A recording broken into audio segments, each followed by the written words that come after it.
Hi everyone, Matt here, and today we are going to continue on with PesterQuest.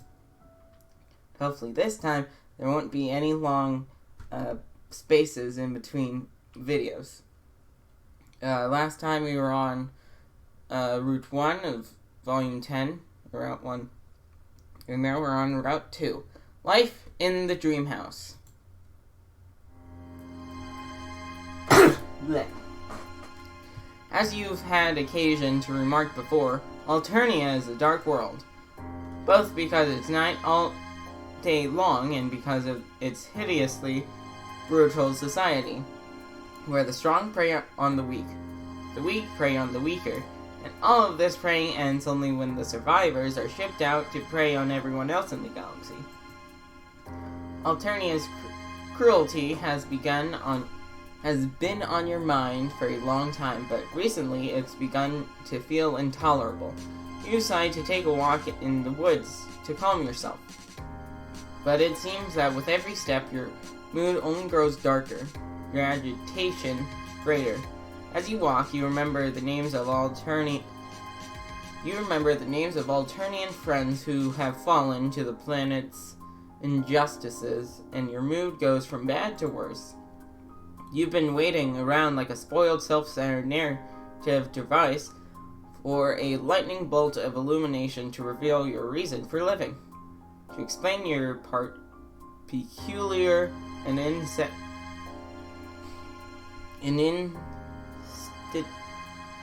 insatiable hunger for friendship, and to show you the destiny attached to it.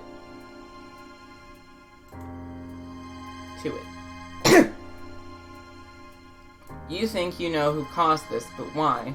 You've been sitting here like a child waiting for a teacher to explain the answer to a difficult math question. Vriska and Terezi are arming up to change the world. And what are you doing? Your usual bullshit. You're thinking. You're navel-gazing. Navel-gazing? Navel. And then with a sudden blinding clarity, you understand. Vriska is right. Terezi is right. The answer is revolution. Who gives a shit? Who cares what some big dumb universe thinks your destiny should be? You'll take Dream Boulder's advice and choose your own fate. Take the answer to the meaning of your life into your own hands. Set your own course. The gods, the fates, the universe, or whoever will have to jump back pretty sharply because your direction is clear to you at last. Your agitation turns to indignation. Your indignation to outrage to anger to fury to ferocity to white-hot resolve. The horrors of this planet have got to stop, and you are feeling particularly dramatic today. Doubtless due in part to the shift in narrative tone and general prose quality in this episode. So now is the time. Alternia's cruelty, violence have upset and shocked you since you arrived. But as more and more of the population suffering under these wrongs have become your personal friend, it has become unbearable. You've been wondering all along, who will make it stop? Now you know the answer. If you are the main character, then you have to be the one to get the ball rolling. And you've begun to suspect that you can't die for reasons seemingly tied to your function as a narrative device. So that's a bit of characterization you can bring to bear. No longer will you linger in the wings waiting for the narrative to summon you to heroics. With this momentous decision girding you for unstinting effort, you set your mind to the question of how to accomplish it. You start by making an inventory of the strengths and weaknesses you possess and can bring to bear on the task. Strengths. 1. Experience drumming up friendship in the most unlikely situations. 2. Ability to travel instantaneously anywhere you want to go. Weaknesses. Everything else. This helpful mental exercise clarifies matters significantly. You see clearly that the only way for a single humble being such as yourself to change Alternia is to go directly to the point of maximum leverage. In other words, straight to the top. You'll need both of your resources in this quest. You'll need to travel superhumanly and superluminally into the immediate company of Alternia's ruler and throw your full friendship game on them, with the objective of persuading them to initiate reforms, change rules, and set the planet on a course to civilization. But your darting intellect realizes something else. It won't be easy. The ruler of a world such as Alternia must be a fearsome, fell creature, monster of no ordinary loathsomeness and cruelty.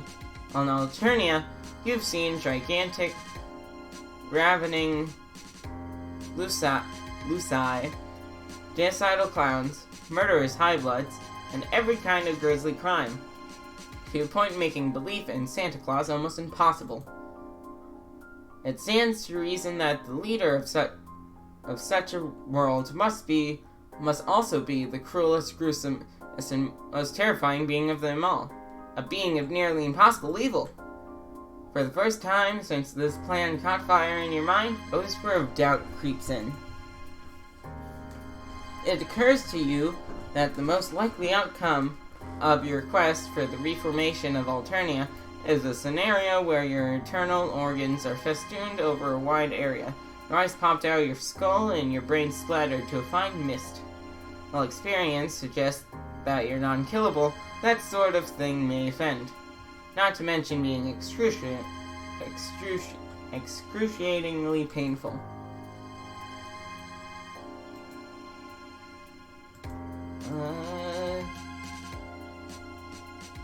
Let's press on fearlessly with our quest. Scorning all difficulties, you decide to press on fearlessly with your quest. You gather yourself and sign your soul to heaven, or whatever, and prepare for the worst. Close your eyes and think. Take me to the highest being on Alternia. Then you grit your teeth and prepare for the ultimate horror. You feel the familiar sensation of superhuman/superliminal travel. And the world changes around you, rendering you somewhere else. Somewhere that feels quite different from your previous forest location. Very different, actually. A lot wetter. Quickly becomes apparent that there's good news and bad news. The good news is that instead of an eldritch monster, you've materialized next to a rather pleasant-looking troll girl with fins on her head and wearing goggles and a tiara. Bad news is that you're drowning, as you seem to have materialized in the middle of an ocean.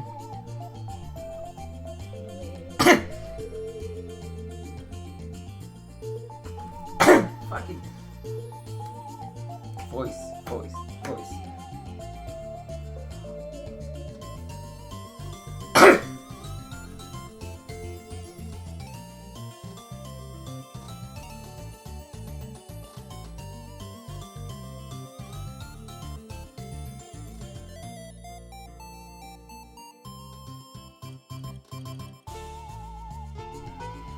Club!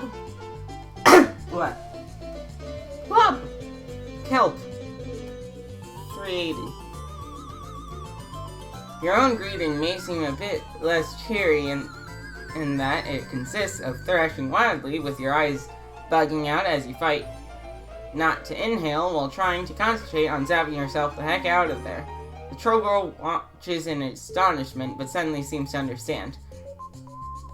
You see her take a big breath of water through some gills on her neck, then some starts to come out of her mouth. A bubble. The bubble expands and expands until you feel its boundary break over you. And suddenly you can breathe. You collapse coughing and gasping onto its floor, which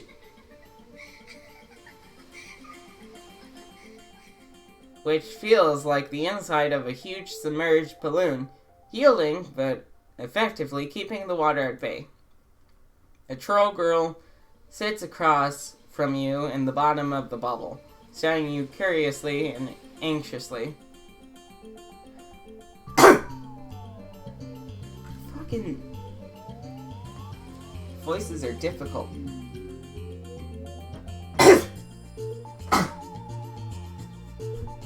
One second.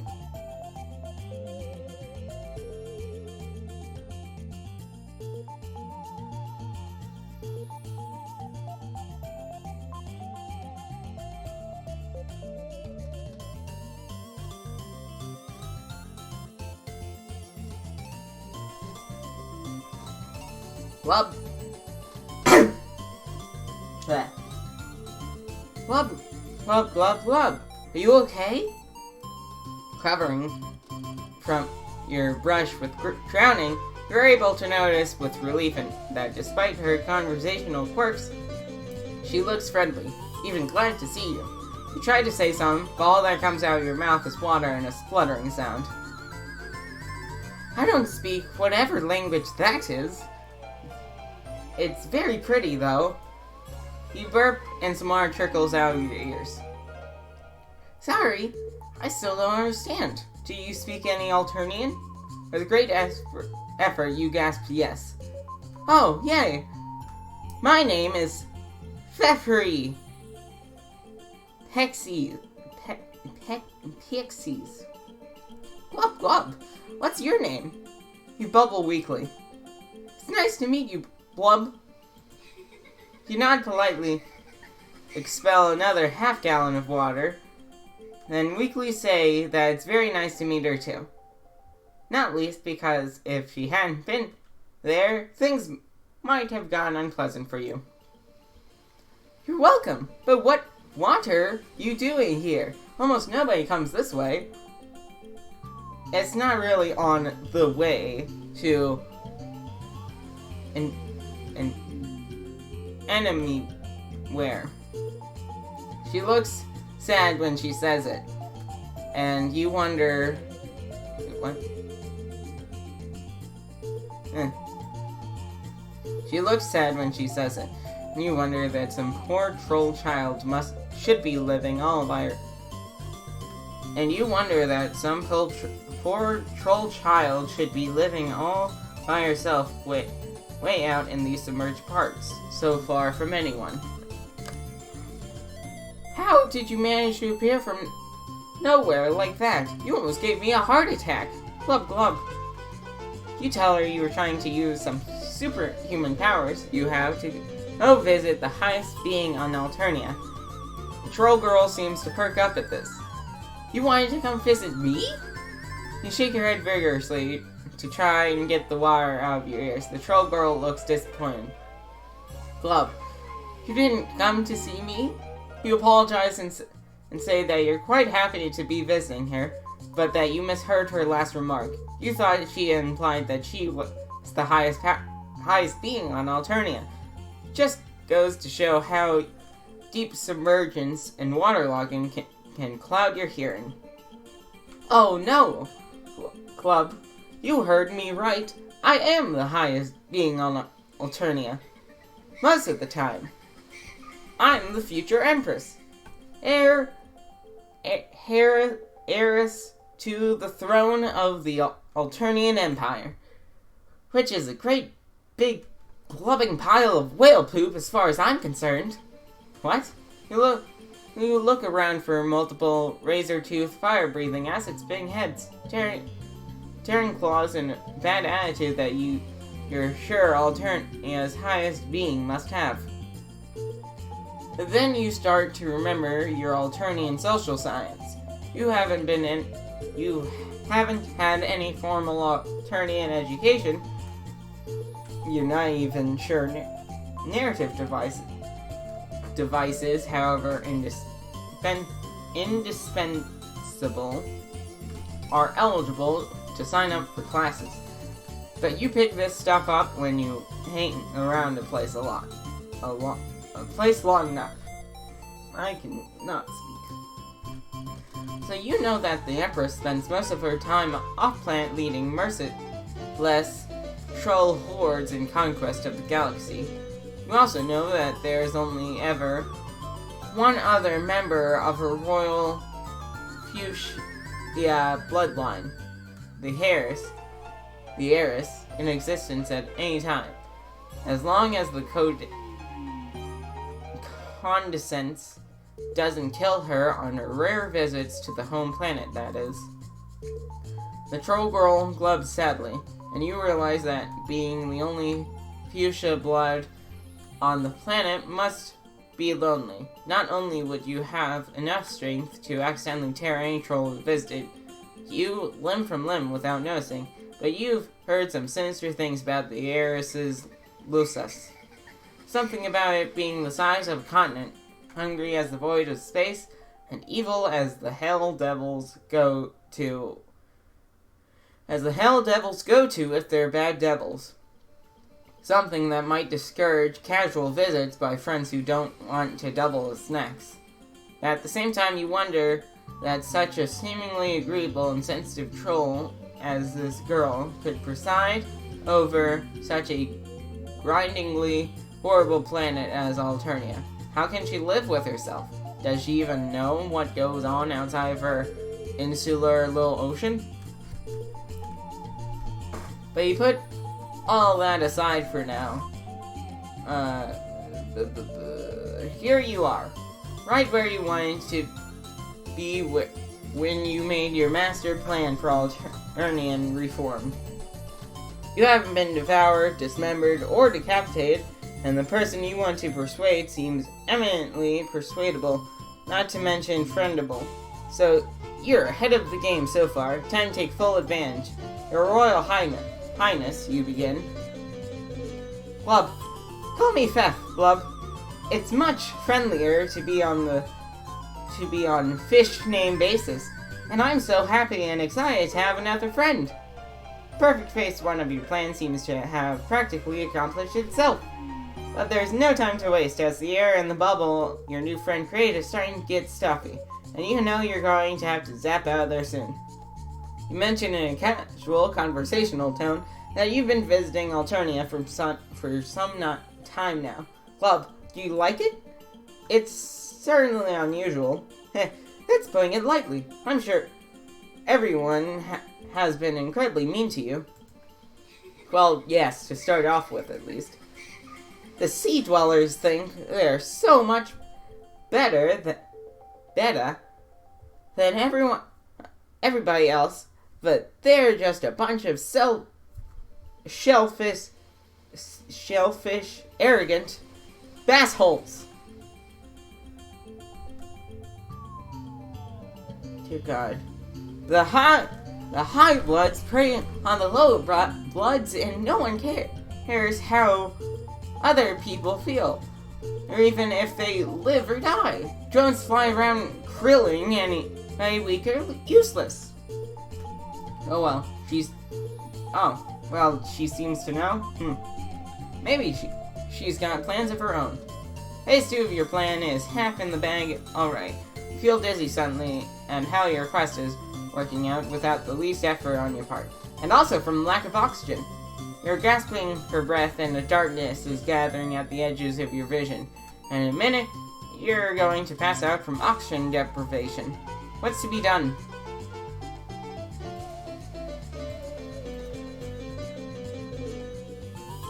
Let's stick around and test the whole you can't die hypothesis.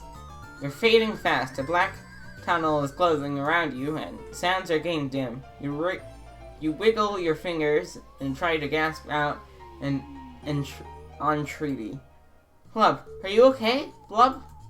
For reply, you clutch your throat, fall heavily to the floor, and lose consciousness. You gradually regain consciousness, and as you do, you realize that air is going through your lungs. Fresh, oxygenated air. The most beautiful thing you've ever felt. Realize also that you're in a palatal, though messy bedroom, and while you can see underwater realms outside the windows, the room itself is dewatered. The fresh air seems to be coming from a large conch shell sitting on the floor nearby and humming quietly like an air purifier. You're swooned on a Chase Lounge, and Pfeffery Hickses is fanning you with a large palm frond. Glub, are you alright, Blub? Why didn't you tell me you couldn't breathe? You scared the sign out of me. You struggle upright and try to smile bravely. You apologize for scaring her, but observe that one of the symptoms of not being able to breathe is not being able to talk. You thank her effusively for saving you. Glub, that's an empress. Glub, that's an empress's duty. Instead of encouraging people to be mean and hurt each other, she should do whatever she can do to help them. A tear comes to your eye and a lump in your throat when she says that. If she really means it, you have a couple of suggestions. Of course I mean it. I'm glubbed at how abyssal things have been around here. When I'm Empress, things are going to be different. You respectfully wonder how long it will be before she becomes Empress. Only a couple of thousand more sweeps. How cool. What happens to everyone on Eternia in the meantime? Pfeffery looks momentarily thoughtful. I don't know. I haven't thought that part out. I guess I'm not equal to my big ideas. And what if, when she becomes Empress, she feels differently? How does she know her imperious condescension didn't feel the same way as Pfeffery does now when she was her age? What if something that makes adult empresses evil something they can't control? What if Pfeffery grows up to be socially liberal, but fiscally conservative? What a horrible thought! You have to strike while the iron is hot. Never leave till tomorrow what you can do today. A stitch in time saves 9. Procrastination is the thief of time. The longest journey starts with a single step. It's no use crying over spilled milk. You hope Pfeffery has been convinced because you're running out of cliches. Club. The heiress still looks uncertain. Everything you say is plumb and true. But rebelling against the Empress, it would be so dangerous. And I'm not sure it would be right. It might cause what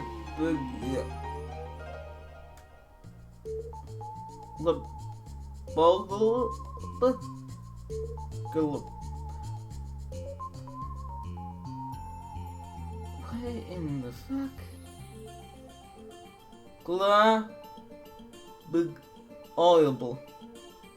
to make the vast glub. That would destroy everyone, you know. Oh, glub, you mean gulp. You didn't realize that. You're not sure what the vast glub is, but it sounds bad. Oh, it is.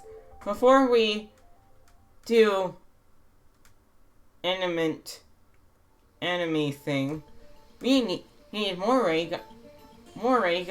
guidance and advice. As heirs, I have a special metaphysical periscope, you know? You didn't know that. It sounds made up. But a little metaphysical advice certainly might come in handy at a time like this. Without further delay, the Heiress goes to an ordinate jewel encrust tube that rises from the floor on her palatal bedroom. It seems to extend into the underwater depths through air pressure. Though air pressure seems to be keeping the water from flowing through into the room. She yells into the tube, louder than you would have thought someone so creepy-looking could yell. Glub, glub, glub, glub, glub, glub, glub, glub. Fucking... Glub, glub, glub, glub, glub. There's a swishing, gurgling sound, and something extends out through the tube into the room. Something pale and featureless, as Lusus, but unmistakably a tentacle. A tentacle with bulbous eye on the end of it. You dive between a luxurious sofa. You'd rather that the Heiress Lusus didn't see how plump and tasty you look. Almost immediately, the eye settles itself on the top of the tube and hardens into something that looks like a very large crystal ball. Shapes move and change inside the crystal ball, then resolve themselves into a scene you recognize and you realize with a shock. You come out from behind the sofa and approach the crystal ball, staring into it. In its depths, a dark place occurs. And in the dark place, a carnival carousel rotates. Wooden horses going up and down, and above them, naked plastic mannequins with plastic wings hang from the wires. The dark carnival, jumping. Josephat. Is that where Referee gets her metaphysical advice? The scene grows clearer and closer, zooming in on one of the horses and on the figure riding it. Your heart begins to beat wildly. It can't be, but... honk. Suddenly, you're dancing around the room with joy. You grab Referee and whirl her with you as you dance. At first she gasps in surprise, but she gets into the spirit, grins, and begins to whirl too. Her strength is such that she spins you like a fan blade. Your blood all going to your legs, and when she lets you go, you hit the wall like a bullet and ooze down to the floor. But as you recover consciousness, your joy is barely containable. You never thought to see that sweet fellow again, but now here he is, and evidently he's come up in the world because he's communicating exclusively with a royal fuchsia blood princess. You're so proud your heart feels like it's about to explode. My friend Glub here. They have a plan. Oh, you wouldn't go that far. I'm just not sure what to do. Honk, honk, honk, honk, honk, honk. Just hold on. Referee adjusts some controls on the bejeweled tube. They must be translation controls because in mid-sentence, Karako's remarks change from semantic honks into conventional language forms. And when they do, you realize that this isn't the same Karako you knew way back then. Honk honk. What you ask is not simple, little one. To truly know the answer, you must learn that there is much more to your story than meets the eye. You must expand your vision to see the big picture, and the even bigger picture, of which that big picture is only a pixel. Yes, I know that. This isn't the usual glub shit. Not silly quadrant glub shit for wigglers. I need some real answers here. You study Karako. He's obviously the same troll, but the changes in him are equally obvious. His eyes are deep as well as his face grave and kind. Either he's done a lot of reading and undergone a lot of life experience since you last saw him, or else he's become the honking mouthpiece of some vast mystical wisdom type entity, which offers metaphysical advice to princesses. Perhaps whatever person or process sustains the Dark Carnival? But how did Karako get that job? You wave madly at Karako as he and the Heiress talk, but either he doesn't see you, or he no longer knows you. Or he thinks imparting serious metaphysical advice is too solemn an occasion for waving like a maniac. Either way, he ignores you and keeps talking. Does a troll who paddles an ore vessel down a rushing river control her own fate? Or does the river control her? Answer is, of course, both. The river has its force, but within that, the troll can move her boat where she will. You are the Heiress. and thus the fate that sweeps you along is vast and swift and powerful. But also your arms are strong and your old vessel stout. Do not despair of your own strength. Yet there is more. We see by mystic means that the rushing river you navigate is itself being swept along an unimaginably vaster rushing cosmic river, and that the planet which that vast cosmic river traverses is itself being swept along an infinitely greater supercosmic river.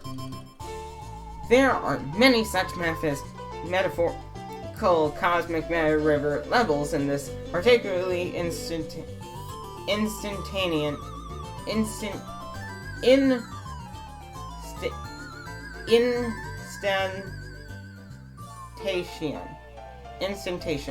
of the story. Thus, even if you row with your utmost power to change your course on the river you are navigating, river you can see, the other meta rivers will continue to sweep you on as before,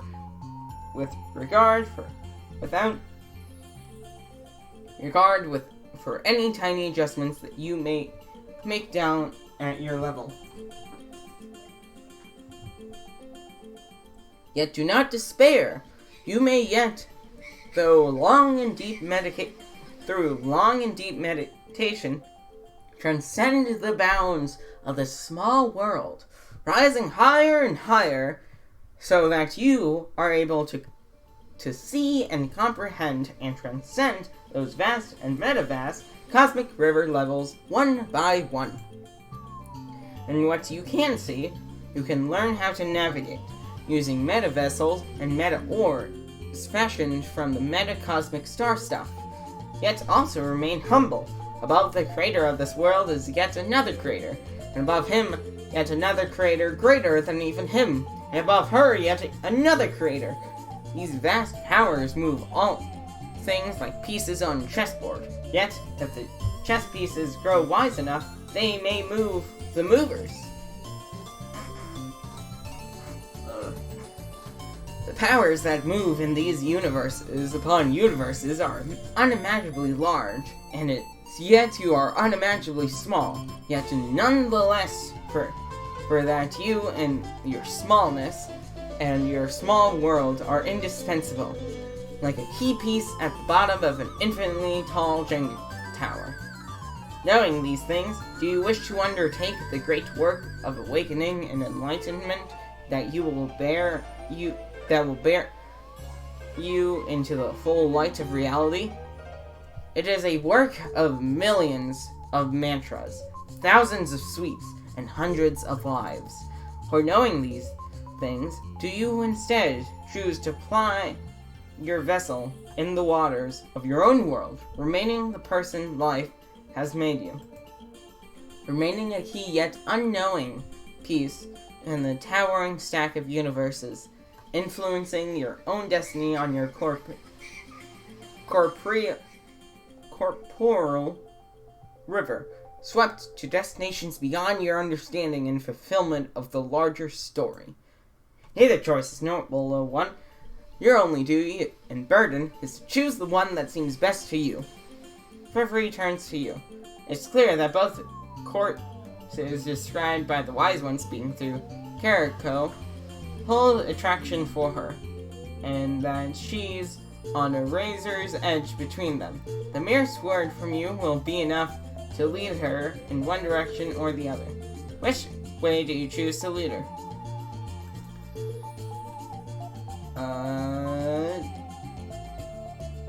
Let's influence the Heiress to choose the path of meditation and transcendence. Well chosen, little one. Step forward and tell your cheese-like companion to step forward too. A friend to share your transcendental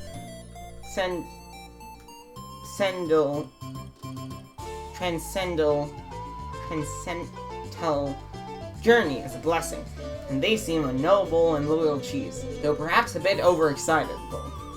You and Pfeffery step forward, and Carico's hand comes right out of the crystal ball, divides in two, and taps each of you on the forehead. At the tap, you feel a powerful fire course out through your spine and through your chakras, and the roaring flames obliterate all the world. When the flames subside, a resonant silence reigns. You and Pfeffry are seated in full lotus position on either side of a fresh air conch, cozy in a bubble floating deep through the vast oceans of Alternia, where you can never be found by anyone until you emerge fully enlightened and with the power of gods, many yugas hence. Eternal spiritual siblinghood victory. That's influenced the Heiress to choose the path of worldly action and accomplishment. Well chosen, little one. Step forward and tell your marshmallow-like companion to step forward too. A helpmate to share in your worldly effects is a blessing. They seem a noble and loyal marshmallow, though a bit maniac in the hand-waving department. You and Pfeffry step forward. And Carrico's hand comes right out of the crystal ball, divides in two, and makes gestures of blessing over your heads. You immediately feel strength and courage coursing through you, and as the loosest tentacle turns back into an eye and withdraws from the tube, you turn to look into Pfeffry's sparkling eyes, and you see that she is feeling the same intrepid way. Yay! I think a good portion of that was glub shit, but still. He has an really good point somewhere in there. We can't just be canoes, we have to be fish. Even if at the end of the day, we are just little minnows. We'll be whales to someone. You start to grab her for a dance, but recalling your previous experience, quickly turn the gesture into an offered high five, which she slaps, breaking several bones in your hand. What shall we do? You ask her. What's our plan? You feel the ability to accomplish any plan fairly, overflowing from you. You still have to introduce her to Terezi and Veriska, to start off with at least. Yes, love. But first I need time to think. I'm so excited. I'm sure the purpose of your visit was to reveal the whale of a destiny that awaits us. But we need to consider our next move. Conch sighed. Will you come back and visit me again soon after some tides have passed? Then we can prepare knots. Yay! Glub, glub, glub. This is going to be fun. Double worldly partnership victory. Yay. Let's zap ourselves the heck out of there and back to Alternia surface, where you can at least breathe. You're fading fast, a black tunnel is closing around you, and sounds are getting dim. With your next two last strength, you grab Pfeff's wrist to zap her back to the surface with you.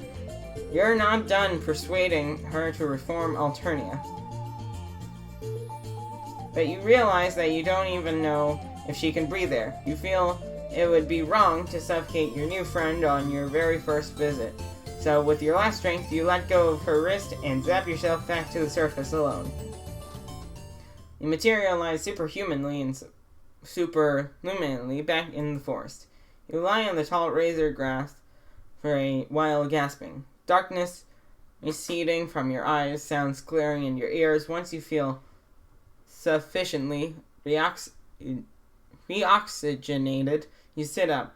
You have a pounding headache, but otherwise you seem fine, yet your emotions are deeply conflicted. Yes, you can breathe, yes, you're safe, and yes, you realize with deep satisfaction, you've made a new friend. But what about your quest to save Alternia? Pfeffry seems to be aware of the problems of her kingdom. Is she perhaps just waiting on the right ally, or Eli, as you might call it?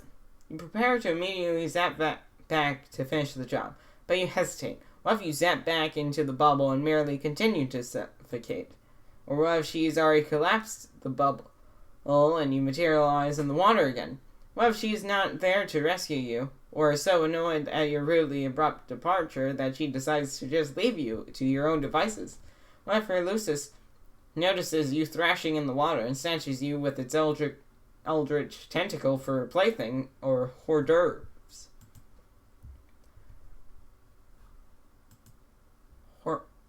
Hors d'oeuvres. There. Not that you can drown or suffocate or die of mastication, but can you really not? It feels like you were drowning and suffocating quite efficiently there only a few minutes ago. You hesitate some more. Even if you can't die, the torment of drowning and suffocating felt quite real. How long might torment go on even if you didn't die? Would eternity of suffocating or drowning be all that pleasant even if you kept on living? What about an eternity of being chewed and passing through a giant Lusa's digestive tract? You realize that you can't bring yourself to zap back to the Heiress. You curse your weakness, but given a choice between death and eternal torment, you realize with belated humility that your choice would be neither. Even if there's a chance you could save Alternia. You stand up sadly and begin walking back through the forest. Make a friend but fail at life. Game over. Let's pick the other option. Maybe it would be a better idea to have a light lunch and lie down until your reforming mood passes. Oh, come on! If you, an indispensable narrative device with nearly superhuman befriending powers and actually superhuman traveling powers, won't try to reform Alternia, who will? Have you no pride, no grit, no old college spirit? Go back and select the right answer.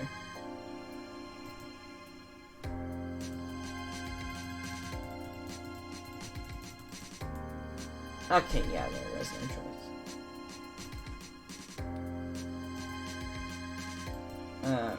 Anyways, that will be all for this episode. I will upload again today. Maybe 2 more episodes, or videos.